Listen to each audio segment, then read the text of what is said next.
Muy buenas noches, bienvenidos a Odisea. Hoy a la tarde, a las 3 de la tarde, el presidente Mauricio Macri logró finalmente conectarse con Donald Trump, tuvo una conversación de la que trascendió un detalle que parece episódico, parece anecdótico, es importante. Le dijo: espero verte en Buenos Aires en la cumbre del G20 en el año 2018.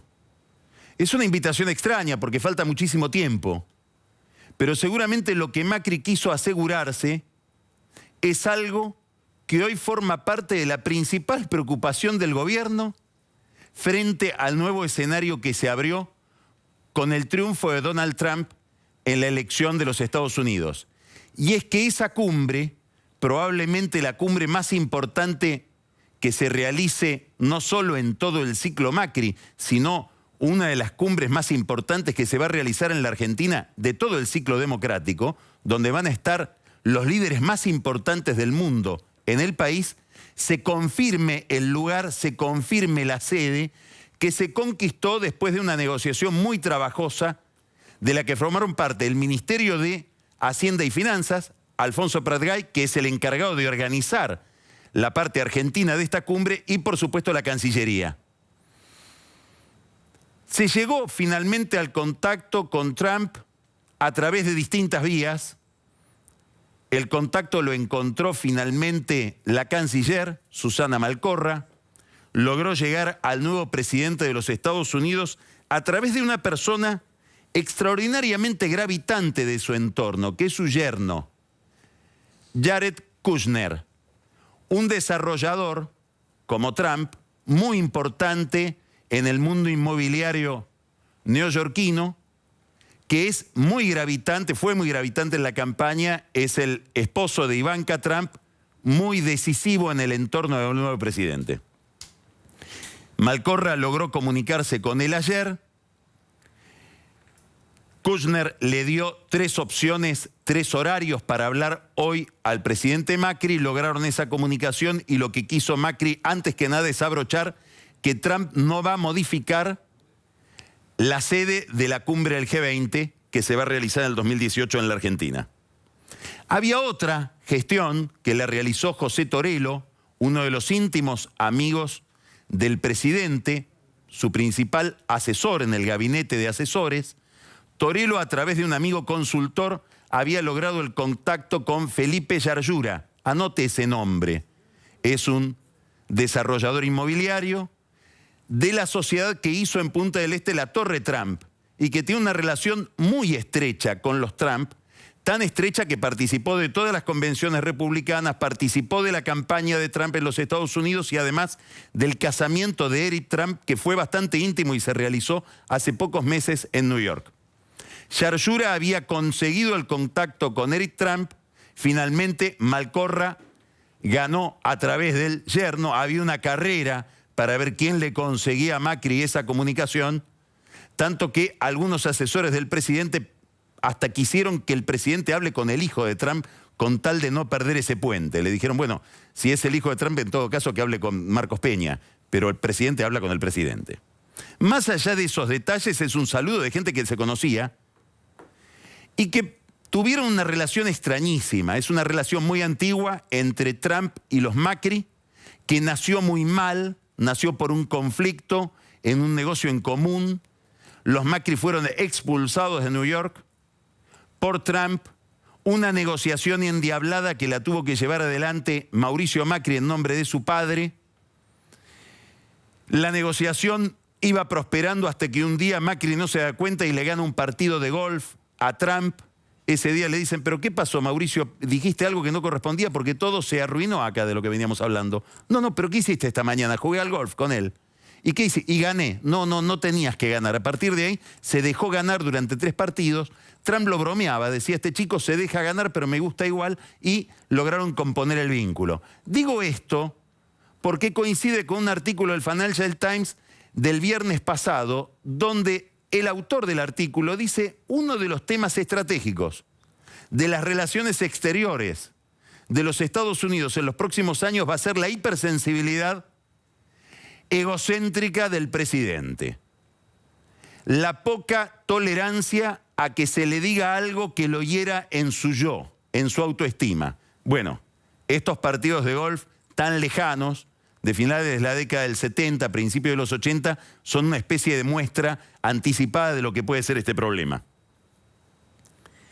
En Franco Macri, no en Mauricio Macri, en Franco Macri quedó un fondo de sospecha respecto de la relación con Trump, a tal punto que cuando secuestraron a Mauricio Macri, y esto lo cuenta gente que intervino en la investigación, apareció en la mesa de investigación un viejo agente del FBI contratado por Franco Macri por la hipótesis de que el secuestro tuviera algo que ver con estos conflictos neoyorquinos. No necesariamente con Trump, tenemos que pensar, pero sí con toda esa experiencia que fue muy traumática. Finalmente, como sabemos, el secuestro de Mauricio Macri tenía que ver con algo mucho más local, que es una banda de comisarios de la Policía Federal.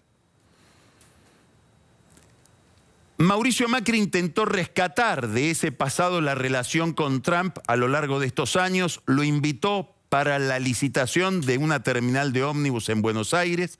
Trump le mandó los antecedentes, los recibieron en el gobierno municipal, en la jefatura de gobierno, estamos hablando de cuando Macri gobernaba la ciudad, abrieron el sobre y eran todas fotos de Trump haciendo gestos, monadas.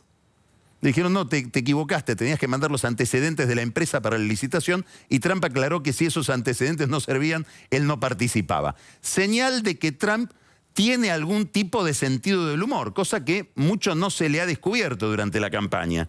El mismo sentido del humor que tendría, si fuera cierta la anécdota, en el gobierno la cuentan como que es cierta, un aporte de campaña que le envió a Macri para la última campaña presidencial, $5.000. Le dijo, yo te voy a financiar a vos. Bueno, bienvenido sea. Le mandó $5.000. Hay quienes dicen que llegaron en la forma de un cheque que nunca pudo ser cobrado. Vaya a saber qué quieren decir esas bromas, esos chistes. Muy probablemente ahora se recomponga todo eso o se encuadre en una relación Estado-Estado, que es lo que va a pasar seguramente. Torello fue el único miembro de la intimidad de Macri que apostó hasta el último momento que ganaba Trump, más allá de algunos funcionarios que también apostaban a lo mismo, y el presidente de alguna empresa muy ligada al gobierno, una empresa privada pero con mucha participación estatal, que también apostaba al triunfo de Trump. Pero de la mesa chica del presidente, Torello fue el más enfático, y esto también es raro por dos motivos. Primero, porque el gobierno tenía información bastante privilegiada respecto de cómo iba la campaña en Estados Unidos. ¿Y por qué la tenía? Porque una empresa que se llama Cambridge Analytica, una empresa, como su nombre lo indica, británica, fue la empresa que hacía toda la operación de estudio del electorado, lo que se llama el data mining de la campaña de Donald Trump. Tuvo mucho despliegue informativo esta empresa en los últimos tiempos. En las últimas semanas se publicó mucho en Estados Unidos acerca de cómo el comité de campaña de Trump se inquietó mucho por esta técnica de mercado que va a identificar al elector por sus costumbres, cómo usa Internet, cuáles son sus redes de contactos, hasta hacerle casi una propuesta a medida. ¿Por qué menciono a esta empresa Cambridge Analytica? Porque trabajó para el PRO en las elecciones del año pasado. Dirigentes muy importantes del PRO hicieron su campaña consultando a esta compañía. Y desde esta compañía inglesa se le fue informando a esta gente del gobierno, del partido oficial, que Trump tenía grandísimas posibilidades de ganar. Ahora, no es esto lo único que sorprende de la baja percepción que tuvo el gobierno de la posibilidad de que Trump triunfe. Hay algo mucho más importante. Y es, ¿qué significa Trump en la historia de la política americana reciente? Trump es alguien que se presenta como un outsider, alguien que viene de fuera de la política. Le viene a hablar a una clase media que los demócratas por momentos olvidaron, como dice un excelente artículo la semana pasada del analista George Friedman de Stratford. Dice, el Partido Demócrata perdió a muchos sectores trabajadores de la clase media que ahora votaron por Trump. No los logró conquistar el Partido Republicano, los conquistó este empresario que aparece hablando en contra de la política.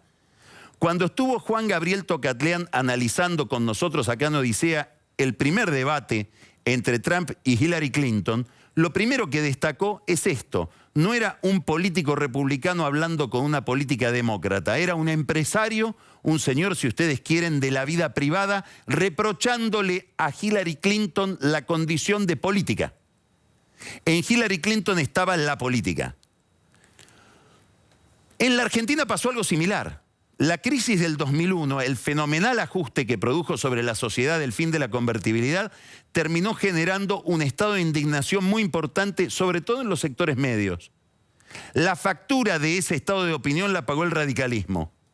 Y sería imposible entender el ingreso de Macri en la vida política sin esa crisis de representación que hoy todavía tiene consecuencias sobre la vida pública de nuestro país.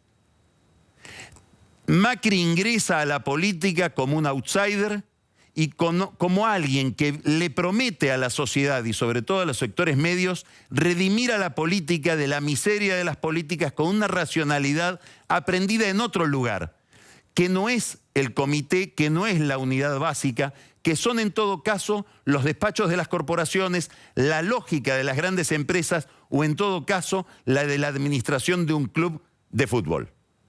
Es Trump. Es la misma operación, es el mismo lugar y hace una campaña muy similar. Trump hizo una campaña cuyo mérito, diría Jaime Durán Barba, es no haberse dejado tentar por los prejuicios, las interpretaciones, las pretensiones, las aspiraciones, los ideales del establishment, de la prensa, de las empresas, de los analistas, de los políticos profesionales. Nunca se desvió de ese centro que es hablarle a esa clase media, si ustedes quieren, resentida, frustrada, que viene remando desde el año 2008 para tener 5 autos y sigue teniendo 3 autos. No se cumple lo que le habían prometido. Es el mismo fenómeno de Macri, solo que con otra música, o la misma música, pero con otra letra.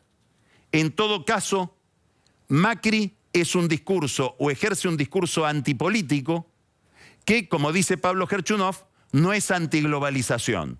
Trump es un discurso antipolítico que le habla a los americanos, o le hablaba a los americanos, eso lo veremos pronto, de aquello que los norteamericanos identifican como la causa de sus males. Básicamente 2 cosas. La incorporación de masas enormes de trabajadores al mundo industrial en China, que hace que muchos trabajadores del mundo occidental pierdan sus posiciones, y la inmigración, ligada al mismo fenómeno que es el desempleo. Ese es uno de los demonios que Trump agitó para ganar las elecciones. El otro, el terrorismo islámico.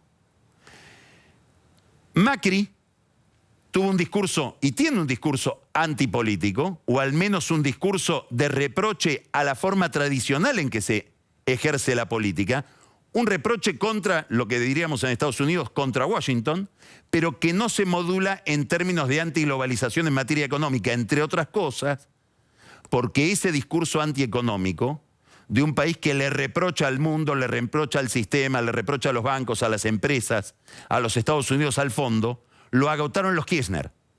En alguna medida podríamos decir que Trump es una cruza entre el discurso económico e internacional de los Kirchner y la posición política, antipolítica si ustedes quieren, de Macri. Y lo que no sabemos es si finalmente será un Menem, es decir, si Trump empezará a girar respecto de lo que fueron sus posiciones de campaña. Todavía es muy temprano para saberlo, pero hay algunos indicios. Por ejemplo, hoy sabemos quién va a ser su jefe de gabinete. No va a ser Stephen Bannon, que fue su jefe de campaña. Un empresario que tiene un site de noticias muy ultraconservador, muy reaccionario, que bordea el antisemitismo. Lo corrió y va a ser un asesor personal. Al frente de su gabinete va a estar Reince Priebus, que es una figura del establishment republicano ligado a Paul Ryan, el presidente de la Cámara de Representantes. Es decir, Trump se recuesta sobre la ortodoxia de su partido. Priebus, que va a ser su jefe de gabinete, fue muy crítico de sus posiciones xenófobas respecto de los islámicos, de los musulmanes, y muy crítico de sus posiciones sexistas, es decir, las posiciones tan reñidas con la igualdad de sexos, tan sexistas que tuvo Trump durante la campaña. Todavía no se sabe mucho de su política exterior. Todavía no se sabe quién va a ser su secretario de Estado. Hoy Trump miró a la cámara en una entrevista con CBS y les dijo: lo que quiero es que mis seguidores paren las agresiones contra las minorías. Empieza a ser de a poco otro Trump. En política exterior sabemos que tiene como asesor a un señor Joseph Smith, de la vieja guardia republicana, muy de derecha, muy conservador, ligado al gobierno de Bush hijo, y que tiene este señor Smith un socio, Michael Socarras, cubano, que va a tener una enorme influencia en la política latinoamericana de Trump. También eso es una incógnita. Sin embargo, sabemos que el primer contacto con un latinoamericano fue hablar con Peña Nieto, el presidente de México, con el que tendrá que recomponer relaciones. El segundo contacto fue con Juan Manuel Santos, con el que habló el miércoles pasado. Con Santos es clave la relación porque se están negociando los acuerdos de paz. De hecho, hubo un nuevo acuerdo de paz entre el gobierno de Colombia y la FARC, y todo eso era bendecido por la administración Obama. Gran signo de interrogación para la región: ¿cuál va a ser la relación de Trump con China? Si Estados Unidos se repliega, es probable que China avance más fichas en Sudamérica, en Latinoamérica, donde hizo su propio acuerdo transpacífico no formal. La relación de China con América Latina ha sido cada vez más activa en los últimos 10 años y ha superado el nivel de operatividad de la relación que ha tenido Estados Unidos con América Latina. En alguna medida el acuerdo de Obama con Cuba pretende cerrar un capítulo o dar un argumento menos a las posiciones antinorteamericanas de la región para equilibrar lo que fue un avance muy intenso de China en la región. ¿Habrá un repliegue de Estados Unidos respecto de China, o Trump, como dice uno de sus grandes asesores en política exterior, Vali Fares, que es el interlocutor de Malcorra en el entorno de Trump, es un hombre de negocios que va a ir a los acuerdos y que va a buscar la estabilidad? Un diario describió a Trump como un hombre que está cambiando hacia el centro. Ese diario, al describir a Trump, rescató este párrafo del discurso que pronuncia Donald Trump el día que gana las elecciones: vamos a llevarnos bien con todas las demás naciones que estén dispuestas a llevarse bien con nosotros. Vamos a tener unas relaciones fabulosas. Quiero decirle a la comunidad internacional que, aunque los intereses de América siempre serán prioritarios, vamos a tratar justamente a todos, a todas las personas y a todas las naciones. Vamos a buscar un terreno común. Nada de hostilidades, asociaciones, no conflictos. ¿Cuál es el diario que describe así a Donald Trump, que cita esta frase? Gramma, el diario del Partido Comunista Cubano, cuando informa sobre el saludo que Raúl Castro le envió a Trump el día de su victoria.